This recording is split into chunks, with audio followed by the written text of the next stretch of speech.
ಒಂದು SLC ವಿದ್ಯಾರ್ಥಿಗಳಿಗೆ ಇವತ್ತಿನ ಈ ಒಂದು ವಿಡಿಯೋಗೆ ಸ್ವಾಗತ. ತುಂಬಾ ಜನ ಕೇಳ್ತಾ ಇದ್ರಿ ವಿಜ್ಞಾನ ವಿಷಯದ ಇಂಪಾರ್ಟೆಂಟ್ ಕ್ವೆಶ್ಚನ್ ಬೇಕು ಅಂತ. ನೋಡಿ ಇವತ್ತಿನ ಈ ವಿಡಿಯೋದಲ್ಲಿ ಕೆಲವೊಂದಿಷ್ಟು ಇಂಪಾರ್ಟೆಂಟ್ ಕ್ವೆಶ್ಚನ್ ಕೊಡ್ತೀನಿ.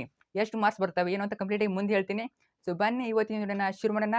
ಅದಕ್ಕಿಂತ ಮುಂಚೆ ಹೊಸದಾಗಿ ವಿಡಿಯೋ ನೋಡ್ತಾ ಇದ್ದೀರಾ ಅಥವಾ ಚಾನಲ್ನ ಇನ್ನೂ ಕೂಡ ಯಾರು ಸಬ್ಸ್ಕ್ರೈಬ್ ಮಾಡ್ಕೊಂಡಿಲ್ಲ, ಮರೆಯದೆ ಎಲ್ಲರೂ ಚಾನಲ್ನ ಸಬ್ಸ್ಕ್ರೈಬ್ ಮಾಡ್ಕೊಳ್ಳಿ. ಯಾಕಂದ್ರೆ ನಾನು ವಿದ್ಯಾರ್ಥಿ ನಿಮಗೆ ಪ್ರತಿಯೊಂದು ಸಬ್ಜೆಕ್ಟ್ ನಾನು passing package, scoring package, fix questions, question papers ಎಲ್ಲಗಳನ್ನ ಇಂಪಾರ್ಟೆಂಟ್ ಫಿಕ್ಸ್ ಕ್ವೆಶ್ಚನ್ಸ್ ಎಲ್ಲ PDF ಫ್ರೀ ಕೊಡ್ತಾ ಇರ್ತೀನಿ. ಮತ್ತೆ ತಡ ಸಬ್ಸ್ಕ್ರೈಬ್ ಮಾಡಿಕೊಂಡು ಎಲ್ಲವನ್ನ ಯೂಸ್ ಮಾಡ್ಕೊಳ್ಳಿ. SLC ಒಂದೇ ಬಾರಿ ಇರೋದು, ಸಬ್ಸ್ಕ್ರೈಬ್ ಮಾಡಿಕೊಂಡು ಯೂಸ್ ಮಾಡ್ಕೊಳ್ಳಿ. ಸೊ ಮಾಡಿದ್ರ ಅದ್ರ ಜೊತೆಗೆ ಲೈಕ್ ಮಾಡಿ, ನಿಮ್ಮೆಲ್ಲ ಫ್ರೆಂಡ್ಸ್ಗೆ ತಪ್ಪದೆ ಶೇರ್ ಮಾಡಿ, ಅವರು ಕೂಡ ಹೆಲ್ಪ್ ಆಗಲಿ. ತಪ್ಪದೆ ಶೇರ್ ಮಾಡಿ, ನೀವು ಶೇರ್ ಮಾಡಿದರೆ ನಿಮಗೆ ಇದೇ ರೀತಿ ಪ್ರತಿಯೊಂದು ಸಬ್ಜೆಕ್ಟು ಮಾಡೋಕ್ಕೆ ರಸ್ತೆ ಆಗ್ತದೆ. ಅರ್ಥ ಆಯ್ತಾ? ಇಂಪಾರ್ಟೆಂಟ್ ಆಗಿರ್ಬೋದು, ಫಿಕ್ಸ್ ಕ್ವೆಶ್ಚನ್ಸ್ ಆಗಿರ್ಬೋದು, ತಪ್ಪದೆ ಶೇರ್ ಮಾಡಿ. ಬನ್ನಿ ಲೇಟ್ ಮಾಡಿಬಿಡಿ, ವಿಡಿಯೋನ ಶುರು ಮಾಡೋಣ. ಎಷ್ಟು ಮಾರ್ಕ್ಸ್ ಬರ್ತಾವೆ ಏನು ಅಂತ ನೋಡ್ತಾ ಹೋಗೋಣ. ನೋಡಿ ಇಲ್ಲಿ ಪ್ರತಿಯೊಂದು ಮಲ್ಟಿಪಲ್ ಕ್ವೆಶ್ಚನ್ಸು 1 ಮಾರ್ಕ್ಸು 2 ಮಾರ್ಕ್ಸು ಎಲ್ಲ ಕೂಡ ಕವರ್ ಆಗಿದೆ. ಇದು ಎಷ್ಟು ಮಾರ್ಕ್ಸ್ ಬರ್ತವೆ ಅಂತ ನೀವು ಕೇಳ್ತೀರಿ. ನೋಡಿ ಎಷ್ಟು ಮಾರ್ಕ್ಸ್ ಬರ್ತವೆ ಅನ್ನೋದು ಇಂಪಾರ್ಟೆಂಟ್ ಅಲ್ಲ. ಒಂದು 40 ಮಾರ್ಕ್ಸಿಗೆ ಬರ್ಬೋದು. ಅರ್ಥ ಆಯ್ತಾ? 40 ಮಾರ್ಕ್ಸಿಗೆ ಬರ್ಬೋದು. ಅದು ಎಷ್ಟು ಬೇಕಾದರೂ ಮಾರ್ಕ್ಸಿಗೆ ಬರಲಿ, ನೀವು ಪಾಸಿಂಗ್ ಅಂತೂ ಆಗ್ಬೋದು. ಇಷ್ಟು ಓದ್ಕೊಂಡ್ರೆ ಪಾಸ್ ಆಗ್ಬೋದು. ಅರ್ಥ ಆಯ್ತಾ? ಸೊ ಒಂದು 35+ ಬರ್ಬೋದು ಅನ್ಕೋತೀನಿ. ಇಲ್ಲಿ ಮಲ್ಟಿಪಲ್ ಇವೆ. ಜಸ್ಟ್ ಪಾಸಿಂಗ್ದವ್ರಿಗೆ ಮಾತ್ರ ಅಲ್ಲ, ಸ್ಕೋರಿಂಗ್ದವ್ರಿಗೆ ವೆರಿ ಇಂಪಾರ್ಟೆಂಟ್ ಕ್ವೆಶ್ಚನ್ಸು. ಮಲ್ಟಿಪಲ್ ಯಾವೆಲ್ಲ ಬರ್ಬೋದು, 1 ಮಾರ್ಕ್ಸ್ ಯಾವೆಲ್ಲ ಬರ್ಬೋದು, 2 ಮಾರ್ಕ್ಸ್ ಯಾವೆಲ್ಲ ಬರ್ಬೋದು ಅಂತ. ಸೊ ಆದರೆ ವಿಡಿಯೋನ ಕೊನೆಯವರು ನೋಡಿ. ಬನ್ನಿ ನೋಡ್ತಾ ಹೋಗೋಣ. ಮೊದಲಾಗಿ ವಿಜ್ಞಾನ ವಿಷಯದ ಉತ್ತೀರ್ಣ ಮಾಲೆ ಭೌತಶಾಸ್ತ್ರ ವಿಭಾಗ. ಭೌತಶಾಸ್ತ್ರದಲ್ಲಿ ಪ್ರಸ್ತುತ 4 ಅಧ್ಯಾಯಗಳಿವೆ. ಇಲ್ಲಿ ಒಟ್ಟು 27 ಅಂಕಗಳಿಗೆ ಪ್ರಶ್ನೆಗಳಿರುತ್ತವೆ. ಸುಲಭವಾಗಿ ಕನಿಷ್ಠ 15ಕ್ಕೂ ಅಧಿಕ ಅಂಕ ಗಳಿಸುವಂತೆ ಈ ಅಧ್ಯಯನ ಮಾಲೆಯನ್ನು ರಚಿಸಲಾಗಿದೆ. ಭೌತಶಾಸ್ತ್ರದಲ್ಲಿ ಟೋಟಲ್ ಆಗಿ ನಿಮಗೆ ಎಕ್ಸಾಮ್ನಲ್ಲಿ 27 ಮಾರ್ಕ್ಸ್ ಇರ್ತವೆ. ಇಲ್ಲಿ ಕನಿಷ್ಠ ಅಂದರೂ 15 ಮಾರ್ಕ್ಸು, 15ಕ್ಕಿಂತ ಹೆಚ್ಚು ಮಾರ್ಕ್ಸು ಬಂದೇ ಬರ್ತವೆ ಫಿಕ್ಸ್ ಕ್ವೆಶ್ಚನ್ಸು. ಅರ್ಥ ಆಯ್ತಾ? ಜಸ್ಟ್ ಇದು ಭೌತಶಾಸ್ತ್ರ. ಇನ್ನು ರಸಾಯನಶಾಸ್ತ್ರ, ಜೀವಶಾಸ್ತ್ರ ಬೇರೆ. 15ಕ್ಕಿಂತ ಹೆಚ್ಚು ಫಿಕ್ಸ್ ಬರ್ತವೆ. ಮುಂದೆ ಕೂಡ ಹೇಳ್ತೀನಿ ನಿಮಗೆ ಯಾವ ರೀತಿ ಬರ್ತಾವೆ ಅಂತ. ಅಧ್ಯಾಯ ಯಾವ್ಯಾವ ಬರ್ತಾವೆ ನೋಡ್ಕೊಳ್ಳಿ. ವಿದ್ಯುತ್ ಶಕ್ತಿ, ವಿದ್ಯುತ್ ಪ್ರವಾಹದ ಕಾಂತೀಯ ಪರಿಣಾಮಗಳು, ಬೆಳಕು, ಪ್ರತಿಫಲನ ಮತ್ತು ವಕ್ರೀಭವನ, ಮಾನವ ಕಣ್ಣು ಮತ್ತು ವರ್ಣಮಯ ಜಗತ್ತು. ಮೊದಲಾಗಿ ಅಧ್ಯಾಯ 1 ವಿದ್ಯುತ್ ಶಕ್ತಿ. ಇಲ್ಲಿಂದ ಯಾವ ರೀತಿ ಮಲ್ಟಿಪಲ್ ಚಾಯ್ಸ್ ಕ್ವೆಶ್ಚನ್ಸು ಕೇಳ್ಬೋದು ಅಂತ ನೋಡ್ಕೊಳ್ಳಿ. ಈ ಕೆಳಗಿನ ಪ್ರಶ್ನೆಗಳು ಅಥವಾ ಅಪೂರ್ಣ ಹೇಳಿಕೆಗಳಿಗೆ 4 ಪರ್ಯಾಯ ಉತ್ತರಗಳನ್ನು ನೀಡಲಾಗಿದೆ. Multiple choice questions. Question number 1, ವಿದ್ಯುತ್ ಬಲ್ಬ್ನಲ್ಲಿ ಬಳಸುವ ಲೋಹ ಯಾವ್ದು ಬರ್ತದೆ? ಟಂಗ್ಸ್ಟನ್ನು. ವಿದ್ಯುತ್ ಮಂಡಲದಲ್ಲಿ ರೋಧವನ್ನು ಬದಲಾಯಿಸಲು ಬಳಸುವ ಸಾಧನ ಯಾವುದು? Rheostat. Very important questions. So ತುಂಬ ವರ್ಷ ರಿಪೀಟ್ ಆಗಿವೆ. ಈ ವರ್ಷ ಕೂಡ ಬರ್ತದೆ ಕ್ವೆಶ್ಚನ್ಸು. ಸ್ವಾಧೀನದ ಮಿಸ್ ಮಾಡಿದೆ ಎಲ್ಲನೂ ಓದ್ಕೊಳ್ಳಿ. ಅರ್ಥ ಆಯ್ತಾ? ನೋಡ್ಕೊಳ್ಳಿ ಯಾವೆಲ್ಲ ಕ್ವೆಶ್ಚನ್ ಅಂತ. ಅದಾನಂತರ ಈ ಕೆಳಗಿನ ಪ್ರಶ್ನೆಗೆ ಒಂದೇ ವಾಕ್ಯದಲ್ಲಿ ಉತ್ತರಿಸಿ. 1 ಅಂಕದ ಪ್ರಶ್ನೆಗಳು ನೋಡ್ಕೊಳ್ಳಿ. ವಿಭವಾಂತರದ ಅಂತಾರಾಷ್ಟ್ರೀಯ ಏಕಮಾನ ಯಾವುದು? ವೋಲ್ಟ್. ಮತ್ತು ವಿದ್ಯುತ್ ಪ್ರವಾಹದ ಅಳೆಯಲು ಬಳಸುವ ಸಾಧನ ಅಮ್ಮೀಟರ್. ವಿದ್ಯುತ್ ವಿಭವಾಂತರ ನಿರೂಪಿಸಿ. ಒಂದು ಏಕಮಾನ ಆವೇಶವನ್ನು ವಿದ್ಯುತ್ ಮಂಡಲದಲ್ಲಿ ಒಂದು ಬಿಂದುವಿನಿಂದ ಇನ್ನೊಂದು ಬಿಂದುವಿಗೆ ತರುವಲ್ಲಿ ಮಾಡುವ ಕೆಲಸವನ್ನು ವಿಭವಾಂತರ ಎನ್ನುತ್ತಾರೆ.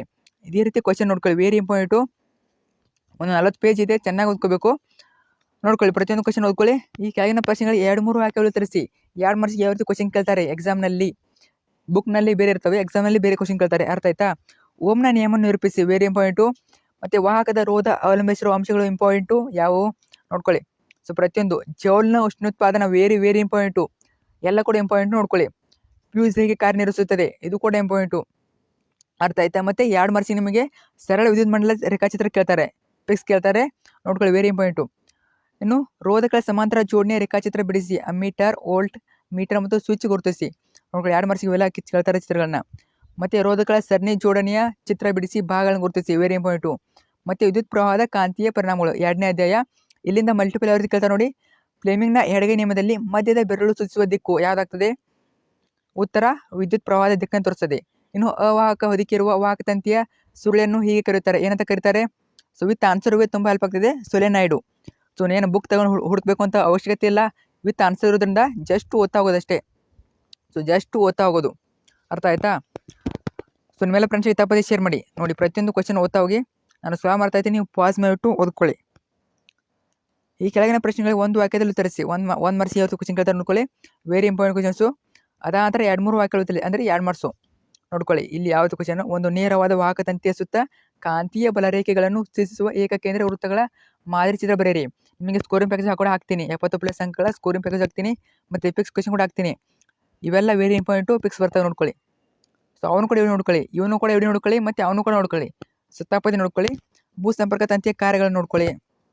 Very important. ಅರ್ಥ ಆಯ್ತಾ? ಸೊ ನಾಳೆ ಎಕ್ಸಾಮ್ಗೆ, ನಾಳೆ ನಡೆಯುವಂಥ ಎಕ್ಸಾಮು, ಅಂದರೆ ನಾಳೆ ಅಂದರೆ ನಾಳೆ ಅಲ್ಲ, ಎಂದು 2ನೇ ತಾರೀಕು ಎಕ್ಸಾಮ್ ಇದೆ ವಿಜ್ಞಾನ. ಸೊ ಅವತ್ತು ವೆರಿ ಇಂಪಾರ್ಟೆಂಟು ಎಕ್ಸಾಮು.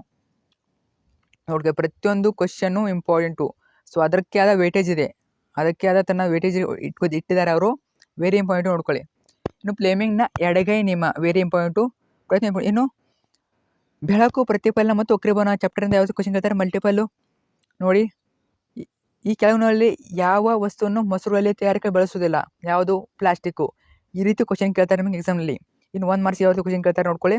ಸ್ಕ್ರಾಲ್ ಮಾಡ್ತಾಯಿದ್ದೀನಿ, ಪಾಸ್ ಮಾಡಿಬಿಟ್ಟು ನೀವು ನೋಡ್ಕೊಳ್ಳಿ. ಇನ್ನು 2-3 ವಾಕ್ಯಗಳು ತರಿಸಿ 2 ಅಂಕಗಳ ಪ್ರಶ್ನೆ ಯಾವತ್ತು ಕೇಳ್ತಾರೆ ನೋಡ್ಕೊಳ್ಳಿ. ಅರ್ಥ ಆಯ್ತಾ? ಸೊ ಪ್ರತಿಯೊಂದನ್ನು ನೋಡ್ತಾ ಹೋಗಿ ನೀವು. ಸೊ PDF ಎಲ್ಲ ಬೇಡ, ಇಲ್ಲೇ ನೋಡ್ಕೊಳ್ಳಿ. ಕ್ಲಿಯರಾಗಿ ಎಕ್ಸ್ಪ್ಲೇನ್ ಮಾಡಿದ್ದೀನಿ, ಕ್ಲಿಯರಾಗಿ ಎಲ್ಲ ಹೇಳಿದ್ದೀನಿ ಯಾವ ರೀತಿ ಬರ್ತಾವಂತ. ಆ ವಿಡಿಯೋ ನೋಡ್ಕೊಳ್ಳಿ ನೀವು.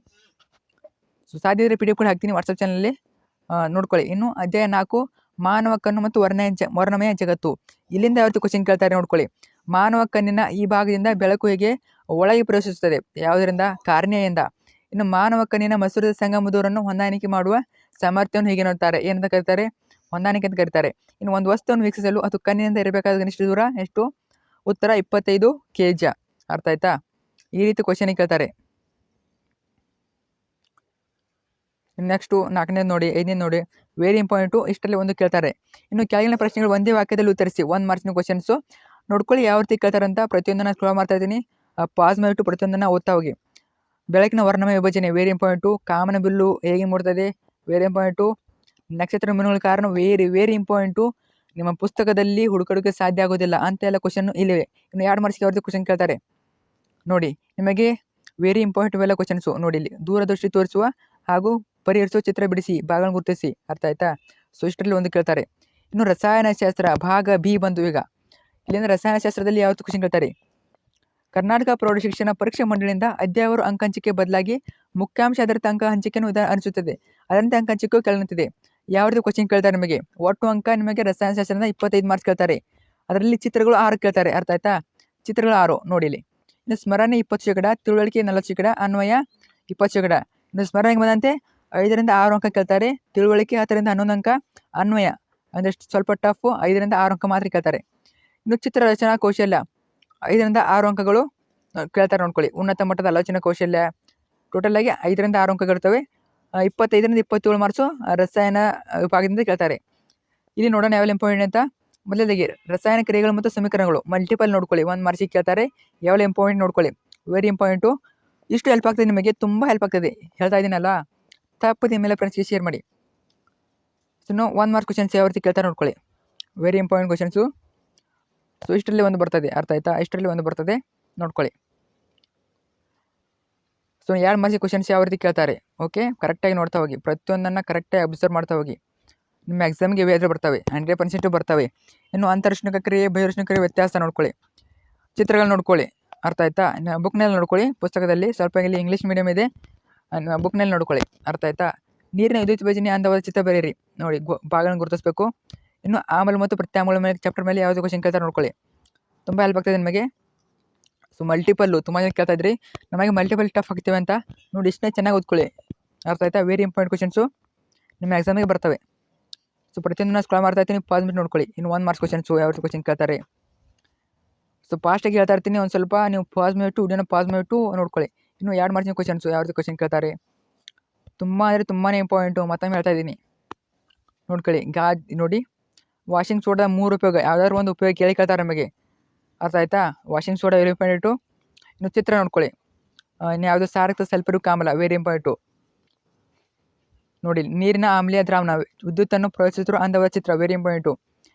ಚಿತ್ರ ಕೇಳ್ತಾರೆ ನಮಗೆ, ಚಿತ್ರಗಳು ಕೂಡ ನಮಗೆ ಫಿಕ್ಸ್ ಯಾವಾಗ ಬರ್ತಾವೆ ಅಂತ ಹೇಳ್ತೀನಿ. ಸೊ ಮೊನ್ನೆ ಎಲ್ಲ ವಿಡಿಯೋ ನೋಡ್ತಾ ಹೋಗಿ. ಅರ್ಥ ಆಯ್ತಾ? ಲೋಹಗಳು ಮತ್ತು ಅಲೋಹಗಳು ಮಲ್ಟಿಪಲ್ ಚಾಯ್ಸ್ ಕ್ವಶನ್ಸ್ ಯಾವೆಲ್ಲ ಕೇಳ್ತಾರೆ ವಿತ್ ಆನ್ಸರ್ವೇ. ಜಸ್ಟ್ ಓದ್ತಾ ಹೋಗಿ. ಅರ್ಥ ಆಯ್ತಾ? ಜಸ್ಟ್ ಓದ್ತಾ ಹೋಗೋದು ಅಷ್ಟೇ ನಿಮ್ಮ ಕೆಲಸ. ಪ್ರತಿಯೊಂದನ್ನು ಸ್ಕ್ರಾಲ್ ಮಾಡ್ತಾ ಇರ್ತೀನಿ, ನೀವು ಪಾಸ್ ಮಾಡಿಬಿಟ್ಟು ವೇಟ್ ಮಾಡಿ, ಪಾಸ್ ಮಾಡಿಬಿಟ್ಟು ನೋಡ್ತಾ ಹೋಗಿ. ಇನ್ನು 1 ಮಾರ್ಕ್ಸ್ ಯಾವತ್ತು ಕ್ವಶನ್ ಕೇಳ್ತಾರೆ. ಸ್ಲೋವಾಗಿ ಮಾಡ್ತಾ ಇರ್ತೀನಿ, ಸ್ಕ್ರಾಲು ನೋಡ್ಕೊಳ್ಳಿ. ಇನ್ನು 2 ಮಾರ್ಕ್ಸಿಗೆ ನೋಡ್ಕೊಳ್ಳಿ. ಸೋಡಿಯಂ ಕ್ಲೋರೈಡ್ನ ಉಂಟಾಗಿ ಚುಕ್ಕಿ ರಚನೆ ಫಿಕ್ಸ್ ಕೇಳ್ತಾರೆ. ಚುಕ್ಕಿ ರಚನೆ ಮೇಲೆ ಒಂದು ಕ್ವಶನು, ಚುಕ್ಕಿ ರಚನೆ ಮೇಲೆ ಒಂದು ಫಿಕ್ಸ್ ಕ್ವಶನ್ ಇರ್ತದೆ ನೋಡ್ಕೊಳ್ಳಿ. ನೋಡಿ, ಇನ್ನು ಸಿನ್ನಬಾರ್ನಿಂದ ತಾಮ್ರವನ್ನು ಪಡೆಯುವ ರಾಸಾಯನಿಕ ಸಮೀಕರಣ ಫಿಕ್ಸ್ ಕೇಳ್ತಾರೆ, ಬರೆಯಿರಿ ಅಂತ.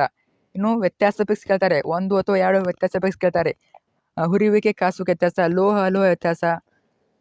ಇನ್ನು 3-4 ಅಂಕಗಳು ಯಾವ ರೀತಿ ಕ್ವಶನ್ ಕೇಳ್ತಾರೆ. ವೆರಿ ಇಂಪಾರ್ಟೆಂಟ್ ಕ್ವಶನ್ಸು ನೋಡ್ಕೊಳ್ಳಿ. ಸೊ ಇಷ್ಟರಲ್ಲೇ ಒಂದು ಕೇಳೋ ಚಾನ್ಸಸ್ ತುಂಬ ಇದೆ. ತುಂಬ ಹೆಲ್ಪ್ ಆಗ್ತದೆ ನೋಡ್ಕೊಳ್ಳಿ. 3 ಮಾರ್ಕ್ಸಿಗೆ ಕೇಳ್ಬೋದು. ಇನ್ನು ಕಾರ್ಬನ್ ಮತ್ತು ಅದರ ಸಂಯುಕ್ತ ಮೇಲೆ ಚಾಪ್ಟರ್ ಮೇಲೆ ಯಾವತ್ತು ಕ್ವಶನ್ ಕೇಳ್ತಾರೆ ನೋಡ್ಕೊಳ್ಳಿ. Multiple 1 marks, 2 marks, 3 marks, 4 marks. ಪ್ರತಿಯೊಂದನ ಸಾಬೂನೀಕರಣ ವೆರಿ ಇಂಪಾರ್ಟೆಂಟು, ಮತ್ತು ಎಸ್ಟ್ರೀಕರಣ ಇಂಪಾರ್ಟೆಂಟು, ಪ್ರತಿಯೊಂದು ಇಂಪಾರ್ಟೆಂಟು. ಇನ್ನು 2 ಮಾರ್ಕ್ಸಿನ ಕ್ವಶನ್ಸ್ ಯಾವ್ದು ಕೇಳ್ತಾರೆ, ಪರ್ಯಾಪ್ತ ಕಾರ್ಬನ್ ಮತ್ತು ಅಪರ್ಯಾಪ್ತ ವ್ಯತ್ಯಾಸ. ಇನ್ನು ಜೀವಶಾಸ್ತ್ರಕ್ಕೆ ಬರ್ತೀವಿ. 3ನೇ ಭಾಗ ಸಿ ಇದು. ಜೀವಕ್ರಿಯೆಗಳ ಪಾಠದ ಮೇಲೆ ಯಾವ್ದು ಕ್ವಶನ್ ಕೇಳ್ತಾರೆ, ಸೊ ತುಂಬಾ ಈಸಿ ಕೇಳ್ತಾರೆ ಜೀವಶಾಸ್ತ್ರ ಮೇಲೆ. ಆದ್ದರಿಂದ ಮೊದಲು ಜೀವಶಾಸ್ತ್ರನ ಬರೀರಿ. ಸೊ ಲಾಸ್ಟಿಗೆ ಸಮಯ ಉಳಿಸ್ಕೊಂಡು ಲೇಟ್ ಆಗಿರುತ್ತೆ. ಆದ್ದರಿಂದ ನಿಮಗೆ ಜೀವಶಾಸ್ತ್ರ ಮೊದಲು ಬರೆದ್ಬಿಟ್ಟು ಇನ್ನು ಉಳಿದ ಎಲ್ಲ ಕ್ವಶನ್ ನಂತರ ಬರೀರಿ. ಅರ್ಥ ಆಯ್ತಾ? ನೋಡ್ಕೊಳ್ಳಿ ಯಾವೆಲ್ಲ ಕ್ವಶನ್ ಕೇಳ್ತಾರೆ, ನಮ್ಮ ಮಲ್ಟಿಪಲ್ ಚಾಯ್ಸ್ ಕ್ವಶನ್ಸು. ಇಷ್ಟು ಹೆಲ್ಪ್ ಆಗ್ತದೆ ನಿಮಗೆ, ತುಂಬ ಅಂದರೆ ತುಂಬ ಹೆಲ್ಪ್ ಆಗ್ತದೆ. ಮಲ್ಟಿಪಲ್ ಯಾವಂತ ಓದ್ತೀರಾ, ಇಷ್ಟು ಓದ್ಕೊಳ್ಳಿ ಸಾಕು. ಅರ್ಥ ಆಯ್ತಾ? ನೀವೆಲ್ಲ 1 ಮಾರ್ಕ್ಸ್ ಓದ್ಕೊಂಡಿರ್ತಾರೆ, ಎಲ್ಲ ಓದ್ಕೊಂಡಿರ್ತಾರೆ. ಮಲ್ಟಿಪಲ್ಲು 1 ಮಾರ್ಕ್ಸ್ ಯಾವುದು ಬರ್ತದೆ ಅಂತ ಗೊತ್ತಾಗ ಸಾಕು. ಇನ್ನು ಅಧ್ಯಾಯದಲ್ಲಿ ಬರೋ ಚಿತ್ರ ವೇರಿ ಇಂಪಾರ್ಟು. 2ರಲ್ಲಿ ಒಂದು ಕೇಳ್ತಾರೆ ಎಫೆಕ್ಟ್ಸು, ಇನ್ನೂ ಕೇಳ್ತಾರೆ. ಅರ್ಥ ಆಯ್ತಾ? ತೆರೆದ ಮತ್ತು ಮುಚ್ಚಿದ 2ರಲ್ಲಿ ಒಂದು ಪಿಕ್ಸ್ ಕೇಳ್ತಾರೆ. ನಿಯಂತ್ರಣ ಮತ್ತು ಸಹಭಾಗಿತ್ವ ಒಂದು ಕ್ವಶನ್ ಯಾವ ರೀತಿ ಕೇಳ್ತಾರೆ ನೋಡ್ಕೊಳ್ಳಿ. ಪ್ರತಿಯೊಂದನ್ನು ನೋಡ್ತಾ ಹೋಗಿ, ವೆರಿ ಇಂಪಾರ್ಟೆಂಟು ಕ್ವಶನ್ಸು. ನಾಳೆ ಎಕ್ಸಾಮ್ಗೆ ಪಿಕ್ಸು 100% ಬಂದೇ ಬರ್ತವೆ. ಅರ್ಥ ಆಯ್ತಾ? ಈ ಅಧ್ಯಾಯದಲ್ಲಿ ಬರೋ ಚಿತ್ರಗಳು ನೋಡ್ಕೊಳ್ಳಿ. 2ರಲ್ಲಿ ಒಂದು ಕೇಳ್ತಾರೆ. ಇನ್ನು ಜೀವಿಗಳು ಹೇಗೆ ಸಂತಾನೋತ್ಪತ್ತಿ ನಡೆಸುತ್ತವೆ, ಈ ಒಂದು ಚಾಪ್ಟರಿಂದ ಯಾವತ್ತು ಕ್ವಶನ್ ಕೇಳ್ತಾರೆ ನೋಡ್ಕೊಳ್ಳಿ. ಮಲ್ಟಿಪಲ್ಲು ಓಕೆ. ಸ್ಕ್ರಾಮ್ ಅರ್ಥೈತಿ ಪಾಸ್ಮೇಟು ನೋಡ್ಕೊಳ್ಳಿ. ಸೊ ಪ್ರತಿಯೊಂದು ವೆರಿ ಇಂಪಾರ್ಟೆಂಟು. ನಾಳೆ ಇಷ್ಟರಲ್ಲೇ ಬರ್ತವೆ ಕ್ವಶನ್ಸು. ಅರ್ಥ ಆಯ್ತಾ? ಎಲ್ಲವೂ ಬರೋದಿಲ್ಲ, ಪಾಸ್ ಆಗೋಕ್ಕೆ ಸಾಕು. ಸೊ ಒಂದು 35ರಿಂದ 40 ಮಾರ್ಕ್ಸು ಸಾಕು. ಸೊ ಇಲ್ಲಿಂದಾನೇ ಕ್ವಶನ್ಸ್ ಬರ್ತವೆ. ಅರ್ಥ ಆಯ್ತಾ? ಒಂದು 35ರಿಂದ 40 ಎಕ್ಸ್ಪೆಕ್ಟ್ ಮಾಡ್ಬೋದು. ನಮ್ಮ ಪರಿಸರ ಮೇಲೆ ಯಾವ ರೀತಿ ಕ್ವಶನ್ ಕೇಳ್ತಾರೆ, ನೀವು ಅಷ್ಟೇ ಓದ್ಕೋಬೇಡಿ. ಇನ್ನೂ ಕೂಡ ನಾನು ಹಾಕ್ತೀನಿ ಚಾನಲಲ್ಲಿ ಯಾವೆಲ್ಲ ಇಂಪಾರ್ಟೆಂಟ್ ಅಂತ, ಅವನು ಕೂಡ ಓದಬೇಕು. ಅರ್ಥ ಆಯ್ತಾ? ಇದಷ್ಟು ಓದೋದು ಹಾಗೆಲ್ಲ ಅವನು ಕೂಡ ಹಾಕ್ತೀನಿ, ಅವನು ಕೂಡ ಓದಬೇಕು. ಸೊ ಇಲ್ಲಿಗೆ ಅದು ಎಂಡ್ ಆಗ್ತದೆ. ನಿಮ್ಮೆಲ್ಲ ಫ್ರೆಂಡ್ಸ್ಗೆ ಶೇರ್ ಮಾಡಿ. ಏನಾದರೂ ಡೌಟ್ ಇದ್ದಲ್ಲಿ ತಪ್ಪದೆ ಕಮೆಂಟ್ ಮಾಡಿ. ಇದೊಂದೇ ಅಲ್ಲ, ಇನ್ನೂ ಚಿತ್ರಗಳು ಯಾವೆಲ್ಲ ಪಿಕ್ಸು ಮತ್ತು ಯಾವೆಲ್ಲ ಪಿಕ್ಸ್ ಕ್ವಶನ್ ಬರ್ತವೆ ಅವನು ಕೂಡ ಹಾಕ್ತೀನಿ, ಅವನು ಕೂಡ ಓದ್ಕೊಳ್ಳಿ. ಸೊ ಅಲ್ಲಿಗೆ ಓದ್ಕೊಂಡ್ರೆ ಸಾಕು, ನಮಗೆ 80ಕ್ಕೆ 80 ಅಂಕ ನಿಯರಾಗಿ ಪಡಿಬೋದು.